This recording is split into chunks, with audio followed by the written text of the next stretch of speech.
जय हिंद साथियों, गेंजेर लर्निंग गुरुजी प्लेटफॉर्म में आप लोगों का स्वागत है, हार्दिक अभिनंदन है। तो हम लोग डेली यहाँ पे बिहार एसएससी से रिलेटेड लगातार प्रैक्टिस प्रश्नों को कर रहे हैं। तो दोस्तों आज भी मैं आपके लिए बहुत इंपॉर्टेंट प्रैक्टिस सेट लेकर हाजिर हुए हैं। मोस्ट इंपॉर्टेंट क्वेश्चन होंगे जो एग्जाम में बहुत बार पूछे गए हैं।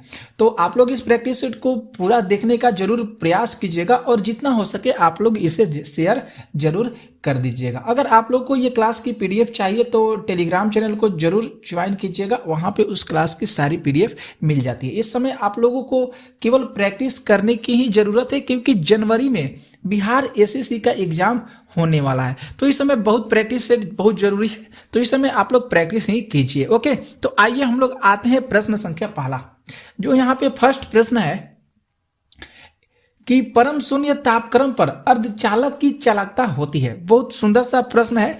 तो इसकी जो चालकता होती है परम शून्य ताप पर, ये अनंत होती है। इसकी चालकता कितनी होती है? तो इसकी चालकता अनंत होती है। राइट आंसर यहाँ पे सही हो रहा है। नेक्स्ट प्रश्न देखते हैं दूसरे नंबर पे।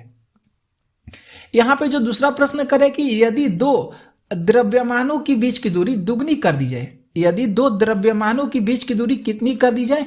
तो दुगनी कर दी जाए, तो उनके बीच गुरुत्वीय आकर्षण क्या होगा?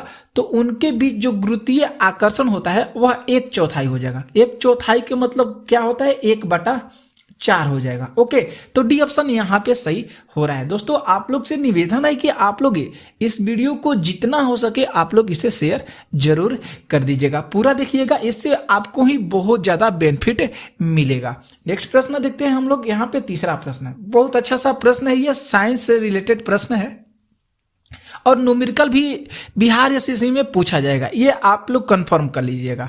यहाँ पे जो तीसरा प्रश्न करे कि यदि बल 2 किलोग्राम की एक वस्तु को 0.5 मीटर, यहाँ पे होगा मीटर, अब प्रति सेकंड का त्वरण प्रदान करता है, वही बल 10 किलोग्राम की वस्तु को कितना त्वरण प्रदान करेगा?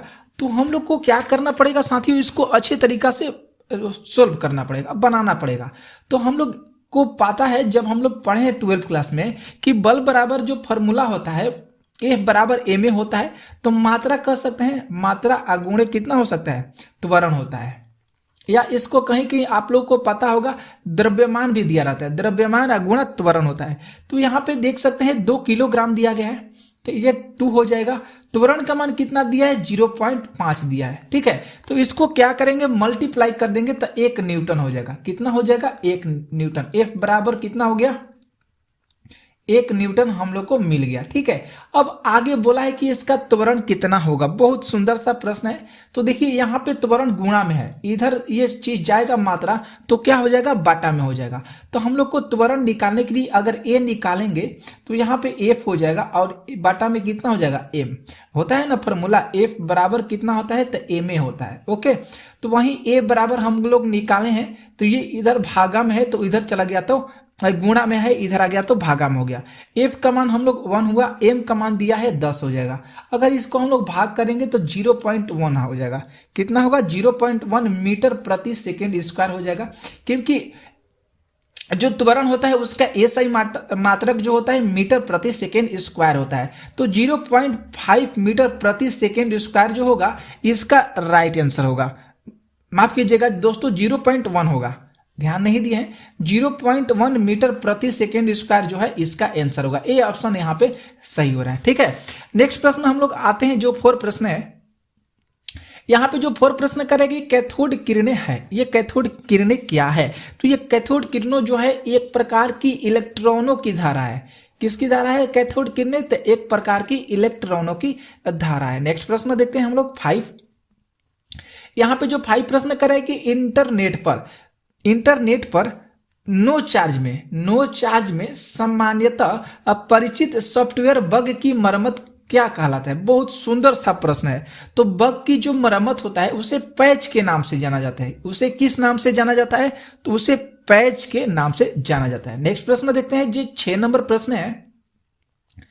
6 नंबर जो प्रश्न है कि सबसे हल्की गैस कौन सी है? तो सबसे हल्की गैस कौन सी है? हाइड्रोजन है। कौन सी गैस है? हाइड्रोजन और ऑक्सीजन। ठीक है, तो यहाँ पे ए विकल्प यहाँ पे सही हो रहे हैं। नेक्स्ट प्रश्न देखिए, यहाँ पे जो 7 प्रश्न करें कि सोडियम को किस द्रव में रखा जाता है। तो सोडियम को जो है इसका संकेत Na होता है, इसका संकेत Na होता है और इसकी परमाणु संख्या 11 होती है। तो सोडियम को जो है किरोसिन तेल में डुबाकर रखा जाता है। डी ऑप्शन यहाँ पे सही हो रहे हैं। ओके, तो ये साथियों बहुत अच्छा लग रहा होगा पढ़ने में आप लोगों को, ये प्रैक्टिस बहुत अच्छा है, बहुत मोस्ट इंपॉर्टेंट ही प्रश्न है।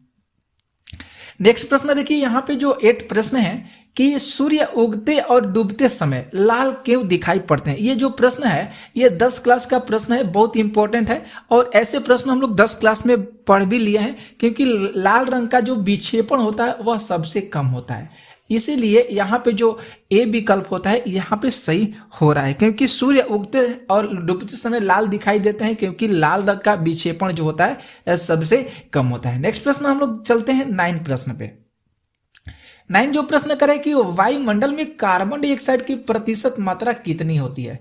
कितनी होती है दोस्तों, वायुमंडल में कार्बन डाइऑक्साइड की प्रतिशत मात्रा कितनी होती है, तो 0.03% होती है। कितना होता है, तो 0.03% जो है वायुमंडल में कार्बन डाइऑक्साइड की मात्रा होती है। ठीक है, नेक्स्ट प्रश्न पे हम लोग चलते हैं। आप लोग को पता होगा नाइट्रोजन भी होता है। ठीक है, अगला प्रश्न हम लोग देखते हैं जो 10 प्रश्न है कि एल्कीन का सामान्य सूत्र क्या होता है। तो इसके बारे में जो हम लोग 10 क्लास में पढ़ चुके हैं, बहुत मोस्ट इंपॉर्टेंट है। और 10 तो देखिए यहाँ पे जो एल्कीन का अगर सामान्य सूत्र की हम लोग बात करें दोस्तों, तो एल्कीन का जो सामान्य सूत्र होता है CnH2n होता है। यहाँ पे जो राइट आंसर सी होगा ये सही होगा। देखिए यहाँ पे Cn हो गया और यहाँ पे H2n हो जाएगा। ये किसका सूत्र है, तो ये एल्कीन का सूत्र है। अब यहाँ पे आप लोग को पता होगा कि एल्केन होता है, 3 तरह के होते हैं, एक एल्केन होते हैं, एक एल्कीन होते हैं और एक एल्काइन होते हैं। तो इसे ध्यान में रखिएगा कि एल्केन का सूत्र क्या होता है। तो एल्केन का जो सूत्र होता है CnH2n+2 होता है। कितना होता है एल्केन का सूत्र, तो CnH2n+2 होता है। ठीक है, इसके बाद अगर बात करें एल्काइन का सूत्र क्या होगा,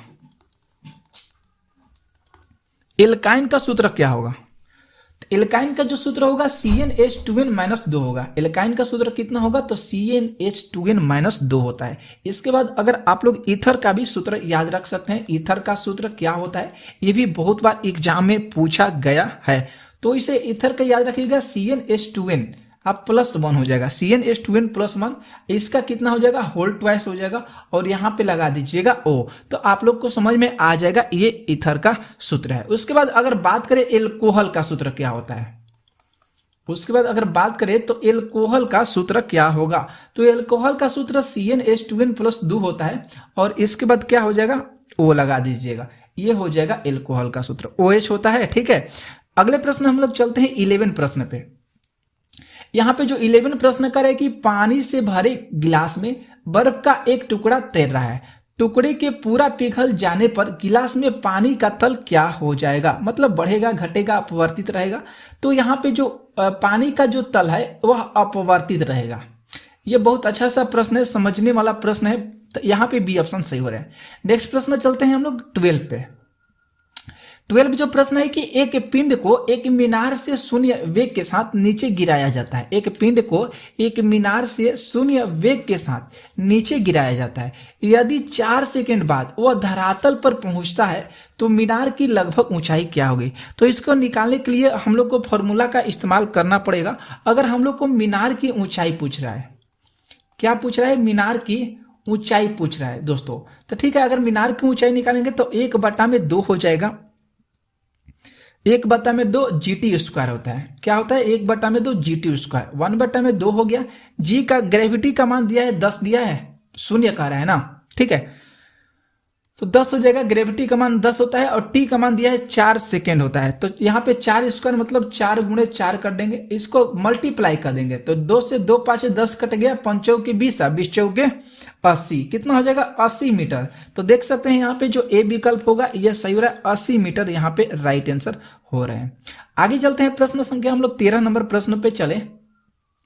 तो 13 प्रश्न करें कि नियत वेग पर चलती हुई एक ट्रेन से एक व्यक्ति प्लेटफॉर्म पर एक गेंद को गिराता है, ठीक है, और प्लेटफॉर्म पर खड़ा एक प्रेक्षक द्वारा देखा गया कि गेंद का जो मार्ग होगा वह किस दिशा में होगा। अच्छा सा प्रश्न है। तो गेंद का जो मार्ग होगा एक परवलय होगा, गेंद का जो मार्ग होगा एक परवलय होगा। नेक्स्ट प्रश्न हम लोग चलते हैं, देख सकते हैं जो 14 प्रश्न है कि जब किसी धातु को गर्म किया जाता है तो उसका प्रतिरोध क्या होता है, घटता है कि बढ़ता है या घट सकता है या स्थिर रहता है। तो उसका प्रतिरोध बढ़ जाता है। जब किसी भी धातु को हम लोग गर्म करते हैं तो उसका प्रतिरोध क्या होता है, बढ़ जाता है। क्या होता है दोस्तों, तो उसका प्रतिरोध बढ़ जाता है। नेक्स्ट प्रश्न हम लोग चलते हैं जो 15 प्रश्न है।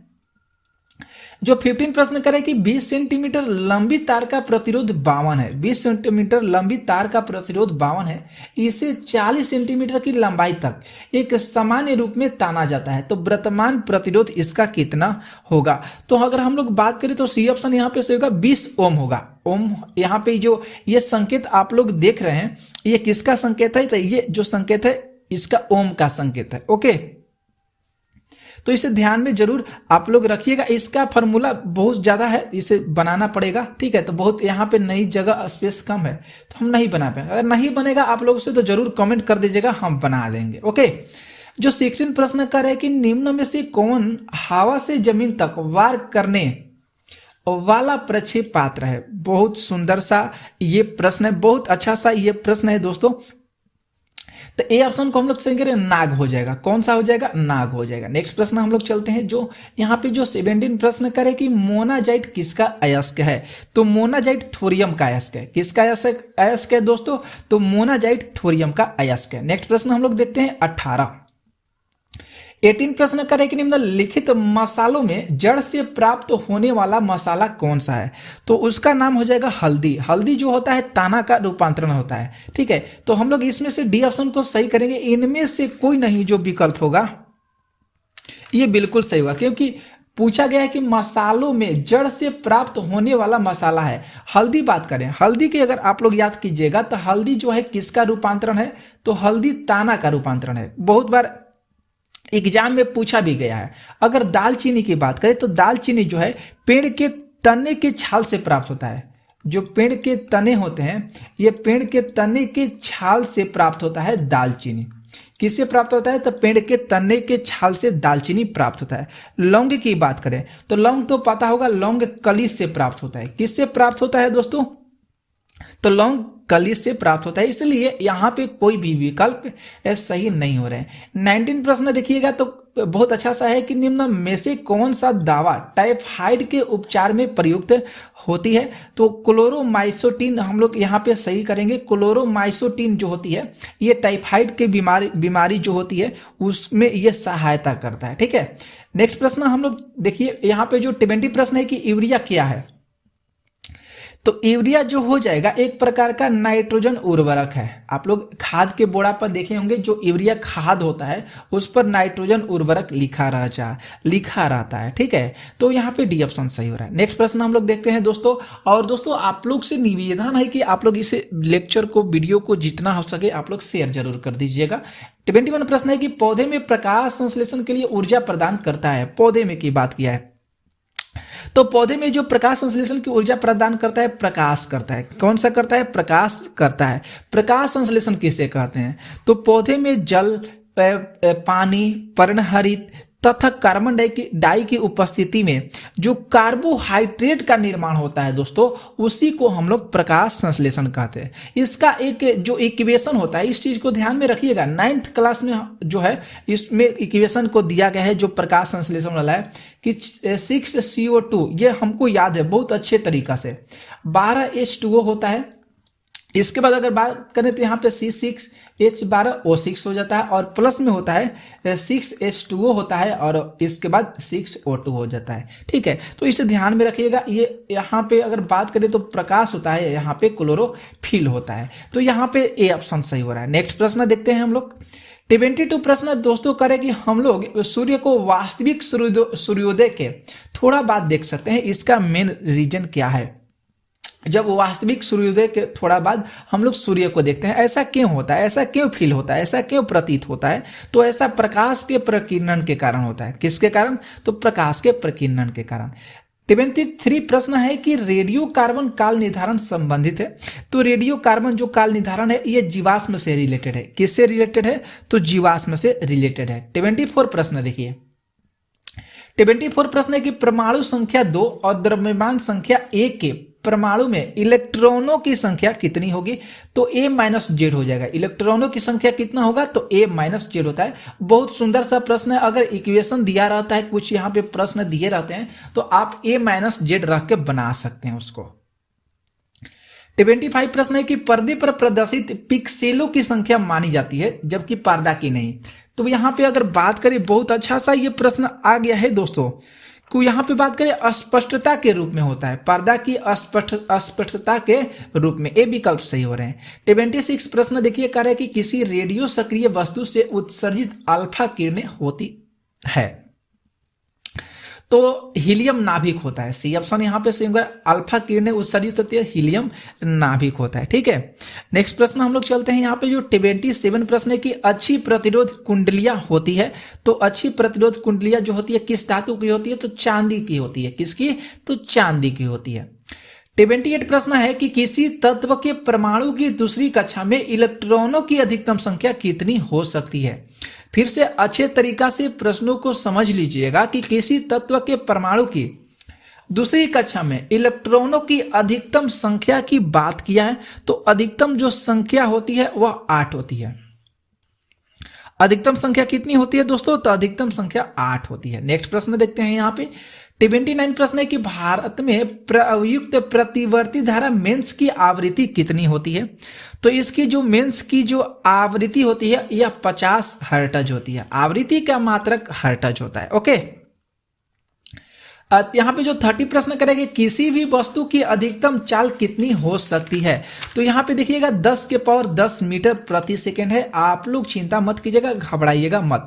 यहाँ पे 10 के पावर 5 कर लीजिएगा और यहाँ पे 10 के पावर 8 कर लीजिएगा। ठीक है, तो यहाँ पे डी ऑप्शन हम लोग सही करेंगे। 3 गुणे 10 के पावर 8 इस तरह का होगा।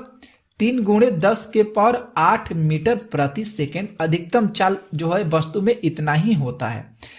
नेक्स्ट प्रश्न है कि कौन से वर्ग का इंसुलेशन पदार्थ अधिकतम तापमान सह सकता है? तो यहाँ पे सी ऑप्शन सही होगा। सी वर्ग का जो इंसुलेशन पदार्थ होता है यह अधिकतम तापमान को सह सकता है। 32 प्रश्न देखिए, 32 प्रश्न है कि एक विद्युतीय हीटर 250 वोल्ट की आपूर्ति पर 1000 वाट लेता है, तो 200 वोल्ट की आपूर्ति पर प्रतिरोध आधा करने पर कितना पावर ले सकता है? बहुत अच्छा सा ये प्रश्न आ गया, बहुत इंपॉर्टेंट सा ये प्रश्न है। तो हम लोग जल्दी से सोल्व इसको कर लेंगे। 1280 वाट होता है। कितना लेगा? तो 1280 वाट लेगा। 33 प्रश्न करें कि एक चार्ज किए हुए खोखले गोले में उसका विभव क्या होगा? तो एक चार्ज किए गए खोखले विभव में उसका वेग जो हो जाएगा, विभव जो होगा कितना हो जाएगा? 0 हो जाएगा। कितना होगा दोस्तों? तो 0 होगा। 34 प्रश्न करें कि एक पूरी तरह से चार्ज लेड एसिड बैटरी में धनात्मक एवं ऋणात्मक प्लेटों पर सक्रिय पदार्थ होंगे, तो जो सक्रिय पदार्थ होंगे वह जो होंगे लेड पर ऑक्साइड और शुद्ध लेड हो जाएंगे। कौन हो जाएंगे? लेड पर ऑक्साइड और शुद्ध लेड हो जाएंगे, जिसको सीसा के नाम से जानते हैं। लेड मतलब सीसा ही होता है। ठीक है दोस्तों, यहाँ पे 35 प्रश्न करेंगे। एक डीसी मोटर की गति, एक डीसी मोटर की गति जो होती है वापसी ईएमएफ के प्रत्यक्ष के समानुपाती होती है। क्या होती है? तो ईएमएफ के प्रत्यक्ष के समानुपाती होती है। तो आज हम लोग 35 प्रश्न किए। कैसा लगा आज की वीडियो? आप लोगों को जरूर कमेंट करके बताइएगा और जितना हो सके आप लोग शेयर जरूर कर दीजिएगा। कल मिलते हैं नेक्स्ट वीडियो में, तब तक के लिए जय हिंद, जय भारत, जय हिंद, वंदे मातरम। स्वागत है आप सभी साथियों का गेंजल लर्निंग गुरुजी प्लेटफॉर्म में। तो बिहार एसएससी जो इंटर लेवल का एग्जाम है वह जनवरी में होने वाला है। उसी के अकॉर्डिंग जितने भी अभ्यर्थी इस फॉर्म को भरे हैं, तो उनके लिए ये जो प्रैक्टिस सेट आज की जो लाए हैं वह बहुत मोस्ट इंपॉर्टेंट प्रैक्टिस सेट है। इसमें बहुत सारे प्रश्नों का निचोड़ है। आप लोग देखेंगे तो बहुत अच्छे से समझ में आ जाएगा कि कैसे प्रश्न जो है एग्जाम में आएंगे। तो बहुत इंपॉर्टेंट है, आप लोग इसे जरूर देखिएगा और जितना हो सके इसे आप लोग जरूर शेयर कर दीजिएगा। तो देखिए फर्स्ट प्रश्न पे यहाँ पे जो आते हैं, यहाँ पे जो फर्स्ट प्रश्न कर रहा है कि संयुक्त राष्ट्र संघ का मुख्यालय कहाँ स्थित है। बहुत अच्छा सा प्रश्न है। तो संयुक्त राष्ट्र संघ का जो मुख्यालय है वह न्यूयॉर्क शहर में स्थित है। यहाँ पे जो राइट आंसर हो रहा है बी, ये बिल्कुल सही हो रहा है। अब थोड़ा सा हम लोग न्यूयॉर्क के बारे में जान लेते हैं कि न्यूयॉर्क होता है क्या। तो यहाँ पे ध्यान से देख लीजिए, यहाँ पे जो दिया गया है कि संयुक्त राष्ट्र 1945 में स्थापित एक अंतर्राष्ट्रीय संगठन है। यह ध्यान से देख लीजिएगा। थोड़ा सा मैं यहाँ पे जो है हम यहाँ पे थोड़ा स्पेस लगाते हैं, ठीक है। तो संयुक्त राष्ट्र संघ जो है 1945 में स्थापित एक अंतर्राष्ट्रीय संगठन है। यह वर्तमान में कितने सदस्य राष्ट्रों से बना है? तो 193 जो सदस्य हैं राष्ट्रों से मिलकर जो है यह संयुक्त राष्ट्र संघ बना है। और इसका मुख्यालय कहाँ पे है? तो इसका मुख्यालय न्यूयॉर्क में है। जो न्यूयॉर्क कहाँ पे है? तो यह संयुक्त राज्य अमेरिका में स्थित है। ओके, यहां से बहुत सारे प्रश्न भी बन सकते हैं। संयुक्त राष्ट्र के मुख्य अंग कौन कौन से हो सकते हैं? तो यहाँ पे देख सकते हैं इसका जो मुख्य अंग है महासभा, इसके बाद सुरक्षा परिषद, आर्थिक और सामाजिक परिषद, न्याय परिषद और अंतर्राष्ट्रीय न्यायालय और संयुक्त राष्ट्र सचिवालय। ये सारे जो हैं इस संयुक्त राष्ट्र के मुख्य अंग माने जाते हैं, ठीक है। यहाँ पर भी आगे देख सकते हैं जो संयुक्त राष्ट्र के जो 5 अस्थायी सदस्य पूछा जाता है प्रश्न में, और बहुत बार प्रश्न में आ भी चुका है प्रश्न ये कि निम्नलिखित में से संयुक्त राष्ट्र संघ के 5 अस्थायी सदस्य कौन से हैं? 5 या पूछा जाए या 2 ही पूछा जाता है। तो ध्यान में आप लोगों को रखना होगा, चीन हो जाएगा, इसके बाद फ्रांस होगा, रूस होगा, रूसी संघ वही दिया है, रूस हो गया, यूनाइटेड किंगडम हो जाएगा और संयुक्त राज्य अमेरिका हो जाएगा। तो ये जो तीनों है ये संयुक्त राष्ट्र के 5 अस्थायी सदस्य माने जाते हैं। बहुत इंपॉर्टेंट है, इसे जरूर याद कीजिएगा। और यहाँ पे 10 गैर अस्थायी सदस्य ये जो महासभा द्वारा हर 2 वर्ष के लिए चुने जाते हैं। तो ये मोस्ट इंपॉर्टेंट है, एग्जाम में बहुत बार आ चुका है, ध्यान में जरूर रखिएगा। नेक्स्ट प्रश्न यहाँ पे जो 2 नंबर प्रश्न करे कि भारत एक गणराज्य है क्यों? भारत एक गणराज्य है क्यों? क्योंकि भारत में राज्य अध्यक्ष जो है राष्ट्रपति का निर्वाचन होता है, यहाँ पे निर्वाचन होता है। तो देखिए तो डी ऑप्शन यहाँ पे सही हो रहा है, ठीक है। भारत एक गणराज्य है क्योंकि भारत में राष्ट्रपति का निर्वाचन होता है। राज्य अध्यक्ष का मतलब होता है राष्ट्रपति। तो डी ऑप्शन यहाँ पे देखने के अनुसार सही हो रहा है। नेक्स्ट प्रश्न ध्यान से देखिएगा। नेक्स्ट प्रश्न यहाँ पे जो तीसरा प्रश्न है कि भारतीय रिजर्व बैंक की स्थापना किस वर्ष में हुई थी? तो भारतीय रिजर्व बैंक की स्थापना 1935 में हुई थी। कब हुआ था भारतीय रिजर्व बैंक की स्थापना? तो 1935 ईस्वी में हुआ था। अब थोड़ा सा भारतीय रिजर्व बैंक की स्थापना देख लीजिए कब कैसे हुआ था। तो भारतीय रिजर्व बैंक की स्थापना जो है 1935 में हिल्टन यंग की अध्यक्षता में रॉयल कमीशन की सिफारिश के बाद किया गया था। किसकी सिफारिश के बाद किया गया था? तो रॉयल कमीशन की सिफारिश के बाद किया गया था, ठीक है। इसकी स्थापना जो है 1935 में भारतीय रिजर्व बैंक अधिनियम 1934 के तहत किया गया था। कब किया गया था इसकी स्थापना? तो इसकी स्थापना जो भारतीय रिजर्व बैंक की स्थापना 1935 में किया गया था। और कैसे? तो भारतीय रिजर्व बैंक अधिनियम के तहत 1934 के तहत किया गया था, ठीक है। इसे भी ध्यान में रखिएगा। 2016 में मौद्रिक नीति समिति की स्थापना होने तक इसने भारत में मौद्रिक नीति को भी नियंत्रित किया था। और भारतीय रिजर्व जो बैंक है ये भारत का कैसा बैंक है? तो भारतीय रिजर्व बैंक जो है भारत का केंद्रीय बैंक है, जो भारतीय रुपए के मुद्रे और आपूर्ति को क्या करता है? उसे नियंत्रित करता है। तो प्रश्न बहुत सारे पूछे जा सकते हैं। अगर आप लोगों को ये क्लास की पीडीएफ चाहिए तो डिस्क्रिप्शन में टेलीग्राम चैनल का लिंक दिया गया है, आप लोग उसको जरूर ज्वाइन कर लीजिएगा। आरबीआई की स्थापना जो है कलकत्ता में की गई थी। आरबीआई की स्थापना कहाँ पे हुआ था? कोलकाता में हुआ था। लेकिन 1937 में इसे बॉम्बे से लाया जा गया। लेकिन 1937 में इसे कहाँ से लाया गया? तो 1992 से लाया गया। चौथा यहाँ पे प्रश्न करे कि महावीर ने कवैल्य कहाँ से प्राप्त किए थे? महावीर ने कवैल्य जो है कहाँ से प्राप्त किए थे? तो यहाँ पे जिंभिका ग्राम दिया गया है, ये बिल्कुल से जिंभिका ग्राम, ओके। यहाँ से कहा, यहीं से प्राप्त किए थे। थोड़ा सा यहाँ पे जो ध्यान से देख लीजिएगा, जो वर्धमान महावीर जैन थे इनका अंतिम और 24वें तीर्थकार थे। और इनका जन्म जो है 540 ईसा पूर्व वैशाली के निकट कुंडग्राम में हुआ था। महावीर का जन्म कब हुआ था? ये भी प्रश्न बहुत बार एग्जाम में पूछा गया है और आ भी चुका है कि 540 ईसा पूर्व हुआ था। वैशाली के निकट जो कुंडग्राम है यहीं पर महावीर स्वामी का जन्म हुआ था। 30 साल की उम्र में इन्होंने अपना घर को त्याग कर दिए थे, छोड़ दिए थे, और 12 साल तक ये क्या है? भटकते रहे थे।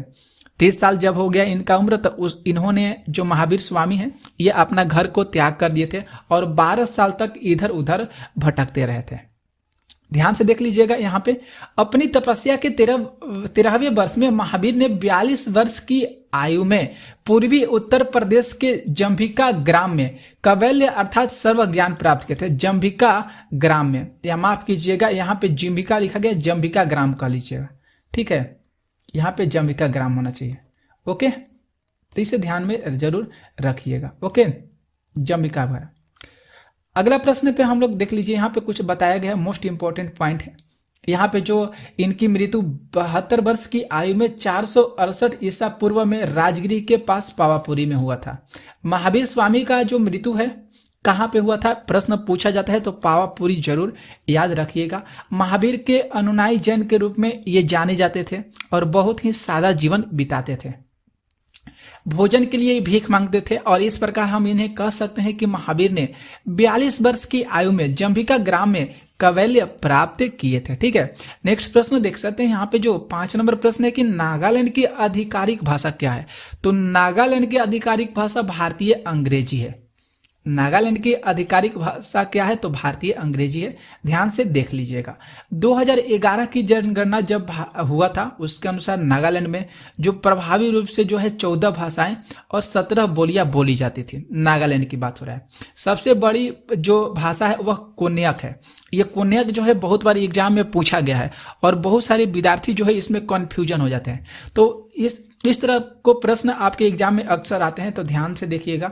इसका जो हिस्सा केवल जो है 46% ही है, केवल जो है 46% ही है। ठीक है, लेकिन यहाँ के जो अधिकतर लोग होते हैं वह नागामी बोलते हैं। क्या बोलते हैं, यहाँ पे अधिकतर लोग जो है नागामी बोलते हैं, जो मूल नाग भाषा और असमिया का मिश्रण होता है। जो नागामी जो है ये इनकी जो मूल भाषा है नागा और असमिया के मिश्रण से नागामी वर्ड निकला है। ठीक है, नागामी की भाषाओं में तिब्बती बर्मी भाषाओं का भी मिश्रण देखने को मिलता है। तो देख ले सकते हैं यहाँ पे जो नागालैंड है, तो 2011 के अनुसार बोली जाने वाली भाषाएं यहाँ पे दिया गया है। देख सकते हैं कोन्याक, आवो, लोथा, अंगामी, चक्रु, संगतम, बंगाली, जिम, ये सब चीज है, इसे ध्यान में रखिएगा, बहुत इंपॉर्टेंट है।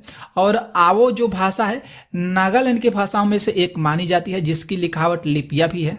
यहाँ की जो लिखावट है क्या है, लिपिया भी है। लेकिन ब्रिटिश मशीनरियों ने इस भाषा के उपयोग को सरल बनाने के लिए किसका इस्तेमाल किए थे, तो लिपियों का इस्तेमाल किए थे, शुरुआत किए थे। नेक्स्ट प्रश्न देखिए, यहाँ पे जो 6 प्रश्न है कि निम्नलिखित में से कौन दिल्ली के तोदी वंश के अंतिम शासक है। यहाँ पे लोधी भी हो सकता है, लेकिन यहाँ पे देखिए तोदी दिया है, तो ध्यान में रखिएगा, बहुत इंपॉर्टेंट सा ये प्रश्न है।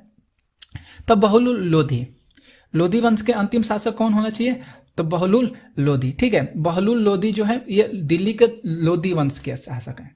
ध्यान से देखिएगा, इब्राहिम लोधी, लोधी वंश का अंतिम शासक है। इब्राहिम लोधी जो है लोधी वंश का अंतिम शासक कौन सा है, इब्राहिम लोधी है। लेकिन दिल्ली का तोदी वंश का अंतिम शासक कौन है, तो बहलुल लोधी है। ध्यान में रखिएगा, बहुत इंपॉर्टेंट सा ये प्रश्न है। 1526 में पानीपत की लड़ाई में बाबर द्वारा पराजित और मारा गया था। कौन सा, ये जो इब्राहिम लोधी था, लोधी वंश का जो अंतिम शासक था। ठीक है, तो ये 1526 में जब पानीपत की लड़ाई हुआ था। पानीपत की लड़ाई कब हुआ था, तो 1556 में हुआ था। बाबर जो है इसमें मारा गया था।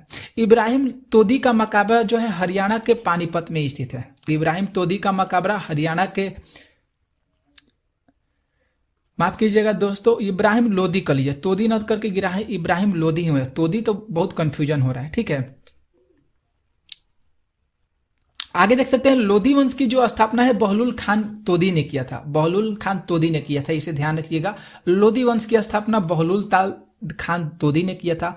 तोदी वंश जो है एक अफगान राजवंश था और ये जो है दिल्ली सल्तनत का अंतिम राजवंश था लोधी वंश, जिसने 1451 से लेकर 1526 तक क्या किया था, ये शासन किया था। नेक्स्ट देखिए, यहाँ पे बताया गया बहुत अच्छा सा ये प्रश्न है कि सिकंदर लोधी जो है ये बहलोल के पुत्र था और 1504 में आगरा की स्थापना किया था। कौन, जो सिकंदर लोधी।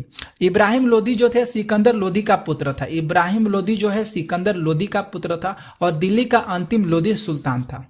ये भी प्रश्न बहुत इंपॉर्टेंट है, पूछा जाता है यहाँ से। नेक्स्ट प्रश्न देखिए, बहुत इंपॉर्टेंट सा प्रश्न है यहाँ पे, हिंद स्वराज किसके द्वारा लिखा गया था। हिंद स्वराज किसके द्वारा लिखा गया था, तो राइट आंसर की बात करें बी ऑप्शन से होगा, महात्मा गांधी जी के द्वारा जो है हिंद स्वराज को लिखा गया था। ठीक है, देख लीजिए ध्यान से, भारत में राष्ट्र का जनक किसे माना जाता है? तो भारत में राष्ट्र का जनक महात्मा गांधी जी को माना जाता है। और महात्मा गांधी जी ने 1893 में कानून की प्रैक्टिस के लिए दक्षिण अफ्रीका गए थे और वह 9 जनवरी 1915 को भारत लौटे थे। गांधी जी का जो पहला बड़ा सत्याग्रह था 1917 में हुआ था। बिहार के चंपारण आंदोलन के साथ जो है इनका पहला सत्याग्रह आंदोलन प्रारंभ हुआ था। कहां से? तो बिहार से शुरू हुआ था। पहला बड़ा सत्याग्रह 1917 में हुआ था गांधी जी का। ठीक है। हिंद स्वराज जो है 1909 में महात्मा गांधी द्वारा लिखा गया था। ये जो हिंद स्वराज इनकी पुस्तक है, हिंद स्वराज, जो महात्मा गांधी जी के द्वारा 1909 में लिखा गया था। और महात्मा गांधी ने 1932 में हरिजन सेवक संघ की स्थापना किया था। यहां से बहुत सारे इंपॉर्टेंट प्रश्न जो है एग्जाम में पूछे गए हैं, इसलिए जो जो मोस्ट इंपॉर्टेंट सवाल है, जो प्रश्न है जो एग्जाम में पूछे गए वहीं यहाँ पे चुन के आपके लिए लाए, तो बहुत इंपॉर्टेंट है। ये भी प्रश्न पूछा जाता है कि महात्मा गांधी जी ने हरिजन संघ सेवक की स्थापना कब किए थे? तो 1932 में किए थे। और हिंद स्वराज किसके द्वारा लिखा गया था? महात्मा गांधी जी के द्वारा लिखा गया था। कब लिखा गया था? 1909 में लिखा गया था। और 30 जनवरी 1948 को इनकी हत्या कर दिया गया था। ठीक है।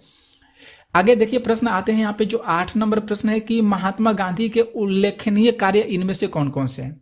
तो सत्य के साथ मेरे प्रयोगों की कहानी, हिंद स्वराज या भारतीय गृह शासन, एयरवादा मंदिर से दक्षिण अफ्रीका में सत्याग्रह।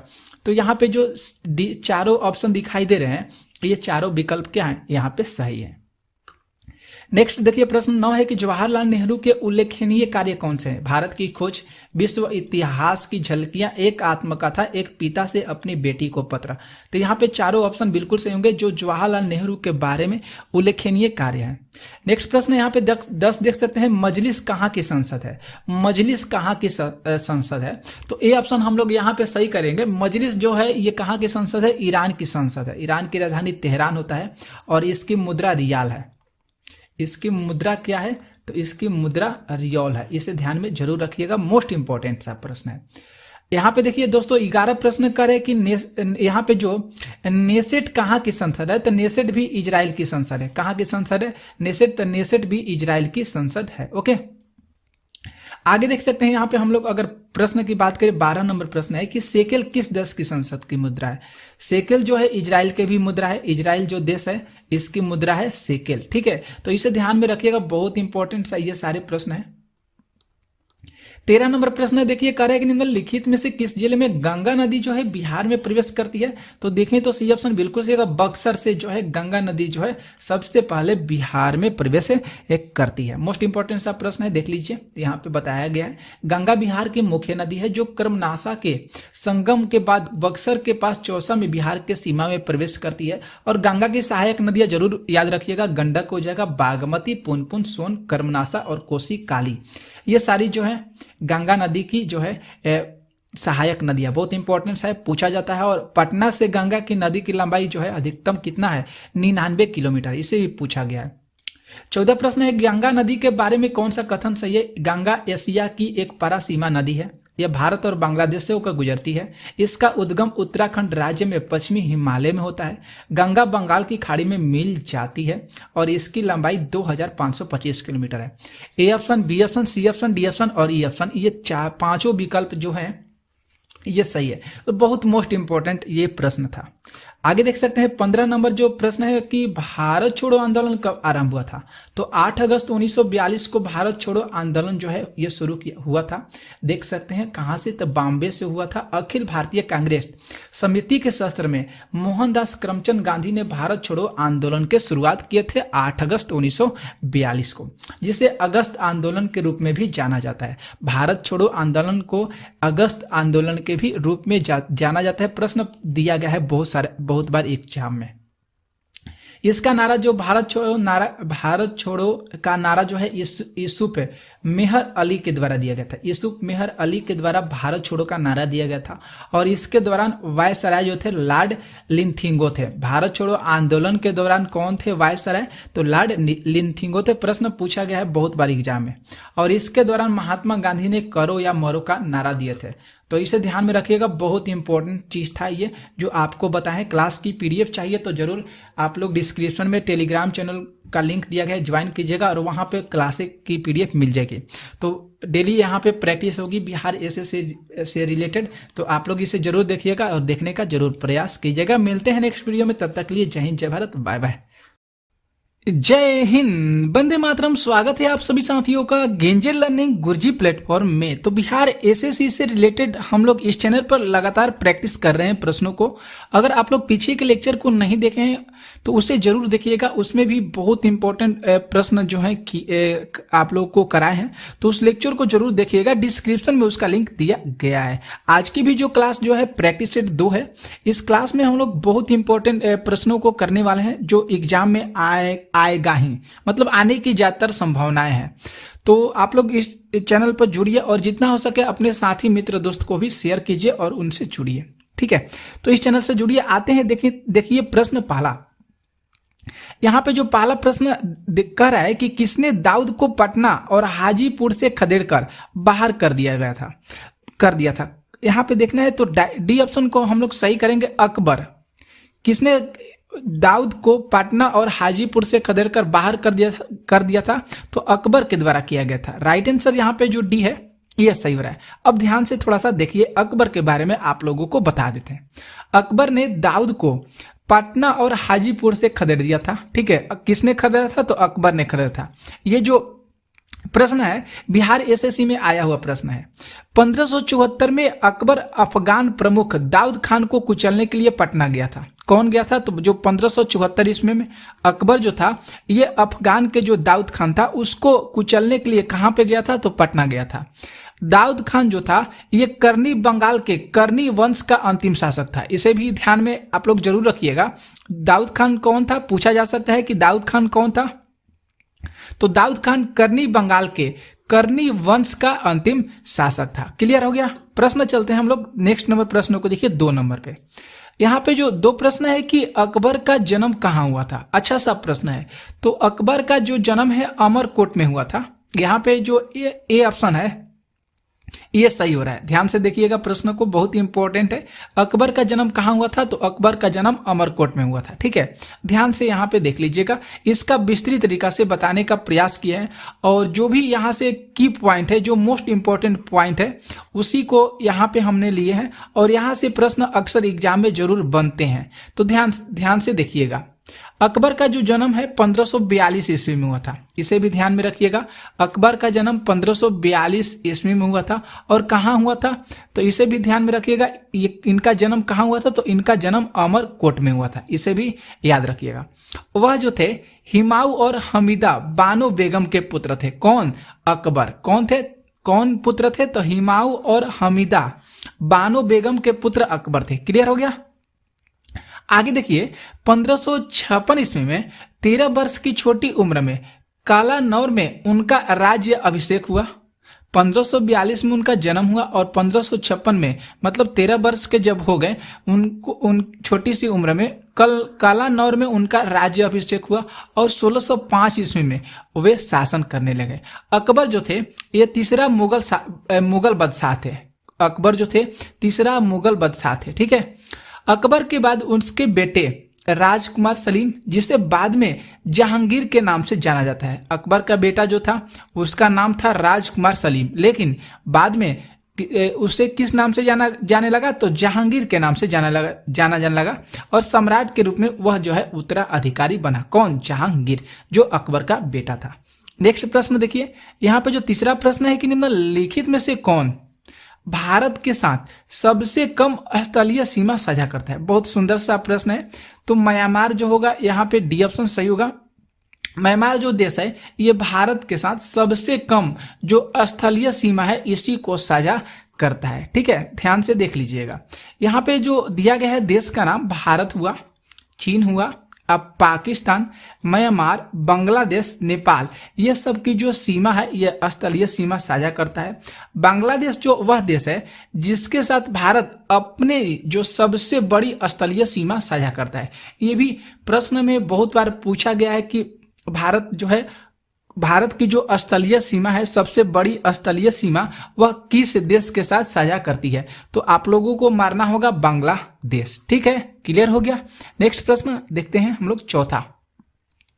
यहाँ पे जो फोर प्रश्न करे कि भारतीय संविधान में राष्ट्रीय चुनाव पद्धति का स्रोत किस देश का संविधान है। बहुत सुंदर सा ये प्रश्न है, तो आयरलैंड जरूर यहाँ पे सही कीजिएगा। आयरलैंड किस देश के संविधान से, जो हम लोग का अपना संविधान है उसमें जो राष्ट्रपति चुनाव पद्धति का जो स्रोत है वह किस देश के संविधान से लिया गया है, तो आयरलैंड के संविधान से लिया गया है। ठीक है, अब थोड़ा सा ध्यान से देखिएगा, भारतीय संविधान में राष्ट्रपति जो चुनाव प्रणाली है उसका जो स्रोत है वह आयरलैंड के संविधान से लिया गया है। राष्ट्रपति को हटाने की जो प्रक्रिया है वह अमेरिकी संविधान से ली गई है। यह भी प्रश्न पूछा जाता है कि भारतीय संविधान में जो राष्ट्रपति को हटाने की जो प्रक्रिया होती है वह किस देश के संविधान से ली गई है, तो आप लोगों को अमेरिका सही करना पड़ेगा। क्लियर, आगे चलते हैं। भारतीय संविधान सभा की 3 वर्ष की कड़ी मेहनत के बाद तैयार किया गया था और ये जो है एक प्रकार का अनूठा दस्तावेज है। ओके, नेक्स्ट प्रश्न देखिए, यहाँ पे जो 5 प्रश्न करे कि भारतीय संविधान में संसद के दोनों सदनों की संयुक्त बैठक ये किस देश के संविधान से ली गई है। बहुत सुंदर सा प्रश्न है ये, तो सी ऑप्शन इस यहाँ पे सही गया, ऑस्ट्रेलिया से लिया गया है। जो हम लोग का संविधान है उसमें संसद की जो दोनों सदनों की संयुक्त बैठक होती है वह किस देश के संविधान से लिया गया है, तो ऑस्ट्रेलिया देश का। ठीक है, इसे भी ध्यान रखिएगा, बहुत ही इंपॉर्टेंट है। यहाँ पे देखिए साथियों 6 नंबर प्रश्न है कि भारतीय संविधान में संसद के दोनों सदनों की संयुक्त बैठक की सूची के अंतर्गत आती है, तो समवर्ती सूची, राज्य सूची, यहाँ पे देखिए ऐसा ब्लैंक सा गया। ठीक है, तो यहाँ पे हम लोग ए ऑप्शन को सही करेंगे। ये नहीं दिखाई दे रहा है तो कोई बात नहीं है, लेकिन हम लोग यहाँ ए ऑप्शन यहाँ पे सही करेंगे, समवर्ती सूची के अंतर्गत आता है। जो हम लोग का संविधान है इसमें जो संसद के दोनों सदनों की जो संयुक्त बैठक होती है वह किस सूची के अंतर्गत आती है, तो समवर्ती सूची के अंतर्गत आती है। संघ सूची, राज्य सूची और समवर्ती सूची, 3 सूचियां होती है। ठीक है, नेक्स्ट देखिए, यहाँ पे कुछ तो नहीं दिया गया। आगे देखते हैं प्रश्न, देखिए यहाँ पे 7, इसको थोड़ा सा बड़ा कर लेते हैं। 7 प्रश्न करे कि व्यापार, वाणिज्य और समागम की जो स्वतंत्रता है ये किस देश के संविधान से ली गई है। बहुत अच्छा सा ये प्रश्न है, तो सी ऑप्शन हम लोग सही करेंगे। यहाँ पे ऑस्ट्रेलिया देश से लिया गया है। जो भारत का जो व्यापार है, वाणिज्य और समागम की स्वतंत्रता है ये ऑस्ट्रेलिया देश से लिया गया है। नेक्स्ट प्रश्न देखिए यहाँ पे 8 जो प्रश्न है कि राज्य के नीति निर्देशक सिद्धांत किस देश से लिया गया है। राज्य का जो नीति निर्देशक सिद्धांत है वह भी आयरलैंड से लिया गया है। कहां से लिया गया है, किस देश से, तो आयरलैंड देश से लिया गया है। ठीक है, नेक्स्ट प्रश्न देखिए यहाँ पे जो प्रश्न 9 है कि बिहार के निम्नलिखित जिलों में से कौन सा जिला नेपाल के साथ सीमा साझा नहीं करता है, वह कौन सा बिहार का जिला है, तो यहाँ पे डी ऑप्शन को हम लोग सही करेंगे। पूर्णिया जो जिला है ये नेपाल के साथ अपना सीमा साझा नहीं करता है। थोड़ा सा ध्यान से देखिएगा, आप लोगों को बता रहे हैं, बिहार जो है नेपाल के साथ 729 किलोमीटर लंबी अंतर्राष्ट्रीय सीमा रेखा को साझा करता है। इसमें देखिए कौन कौन सा बिहार का जिला आता है, 7 जिले आते हैं, ये भी ध्यान में रखिएगा। नेपाल के साथ कह रहा है साझा करता है। सीतामढ़ी जरूर याद करिएगा, किशनगंज, अररिया, सुपौल, मधुबनी, पूर्वी चंपारण, पश्चिमी चंपारण, ये जो 7 जिले हैं बिहार के, ये नेपाल के साथ अपनी सीमा साझा करते हैं। तो इसे ध्यान में रखिएगा, बहुत इंपॉर्टेंट प्रश्न है। अक्सर जो है प्रश्न बिहार में अक्सर ये ऐसे प्रश्न पूछे जाते हैं। नेक्स्ट प्रश्न, यहाँ पे जो 10 प्रश्न है कि निम्नलिखित में से कौन सा भारत के लिए राज्य में मौजूद एकमात्र यूनेस्को विश्व धरोहर स्थल माना जाता है। यूनेस्को का जो विश्व धरोहर स्थल कहाँ पे है, तो बिहार में है। कौन कौन सा है, तो महाबोधि विहार और नालंदा में बौद्ध मठ, ये दोनों जो है ये विश्व धरोहर माने जाते हैं यूनेस्को के द्वारा, जो बिहार में स्थित है। ठीक है, तो ए और बी ऑप्शन यहाँ पे सही हो रहे हैं। ध्यान से देखिएगा, यूनेस्को के विश्व धरोहर स्थल सूची में बिहार का जो नालंदा महाविहार है ये पुरातात्विक स्थल 2016 में, और महाबोधि विहार मंदिर जो है ये वर्ष 2002 में इसको क्या किया गया, शामिल किया गया यूनेस्को के द्वारा, जो विश्व धरोहर सूची में इसको शामिल किया गया है। नेक्स्ट प्रश्न, यहाँ पे जो 11 प्रश्न है कि बिहार आर्थिक सर्वेक्षण पहली बार किस वित्तीय वर्ष के लिए प्रकाशित किया गया था? सुंदर सा ये प्रश्न है। तो 2006 से 7 वर्ष के लिए 2006 से 7 वर्ष था, उसमें जो है ये पहली बार वित्तीय जो आर्थिक सर्वेक्षण है बिहार का उसको प्रकाशित किया गया था। ध्यान से देख सकते हैं, वही चीज यहाँ पे बताया गया है। ठीक है, इसे भी पढ़ लीजिएगा ध्यान से। नेक्स्ट प्रश्न देखिए, यहाँ पे 12 प्रश्न है।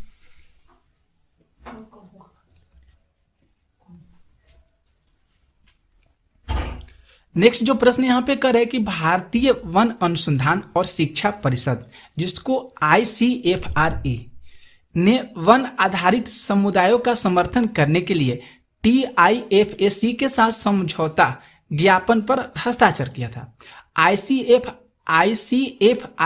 ICFRI का मुख्यालय कहाँ पे स्थित है? सुंदर सा प्रश्न है, बहुत इंपॉर्टेंट है। तो इस यहाँ का जो मुख्यालय है देहरादून में है। डी ऑप्शन यहाँ पे सही करिएगा। ठीक है, बहुत इंपॉर्टेंट ये प्रश्न था, ये बहुत बड़ा है। देखिए, मार्च 2018 में पर्यावरण और जलवायु परिवर्तन मंत्रालय के तहत एक स्वायत्त परिषद, जिसको भारतीय वानिकी अनुसंधान और शिक्षा परिषद, दो यहाँ पे जो स्वायत्त परिषद का नाम लिए हैं ध्यान रखिएगा, भारतीय वानिकी अनुसंधान और शिक्षा परिषद देहरादून और विज्ञान प्रौद्योगिकी विज्ञान के तहत स्वायत्त परिषद प्रौद्योगिकी सूचना पूर्वानुमान आकलन परिषद जो है नई दिल्ली के मध्य एक सहमति पत्र पर हस्ताक्षर किया गया था। तो बहुत इंपॉर्टेंट था। आगे देखिए प्रश्न 13। यहाँ पे जो 13 प्रश्न है कि बाढ़ सुपर थर्मल पावर स्टेशन किस राज्य में स्थित है? तो बिहार में है बाढ़ सुपर थर्मल पावर स्टेशन, जो बिहार की राजधानी पटना है वहां पे ये स्थित है। यहाँ पर भी देख सकते हैं। ठीक है, आगे प्रश्न देखते हैं, अगले प्रश्न को 14 नंबर। यहाँ पे जो 14 प्रश्न कर रहा है कि यहाँ पे जो 10,000 ईसा पूर्व, मतलब यहाँ पे 10,000 ईसा पूर्व में विश्व की जनसंख्या कितनी थी? 2 मिलियन, 3 मिलियन, 4 मिलियन और 5 मिलियन। तो देखिए 10,000 ईसा पूर्व की बात किया है तो बहुत सारे जो वैज्ञानिक थे पहले, उन्होंने अपने अनुमान के मुताबिक बहुत सारी जो है उनके द्वारा जनसंख्या को बताई गई है। इसमें से कोई भी ऑप्शन सही नहीं हो रहा है, हम लोग इसको नन करेंगे क्योंकि ऐसे प्रश्न जो है थोड़ा सा कंफ्यूजन होते हैं। देखिए यहाँ पे 10,000 ईसा पूर्व विश्व की आबादी का अनुमान विभिन्न विद्वानों ने अलग अलग बताए हैं। जैसे किन गोल्डविक 2 मिलियन बताए हैं, मैक वेडी या जोश कह सकते हैं, इन्होंने 4 बिलियन बताए हैं। ठीक है, और थॉमलिनसन जो है 1 से 10 मिलियन का अनुमान लगाए। तो ये अलग अलग वैज्ञानिक हैं जिन्होंने जो 10,000 ईसा पूर्व विश्व की आबादी का अनुमान लगाए। नेक्स्ट प्रश्न आइए,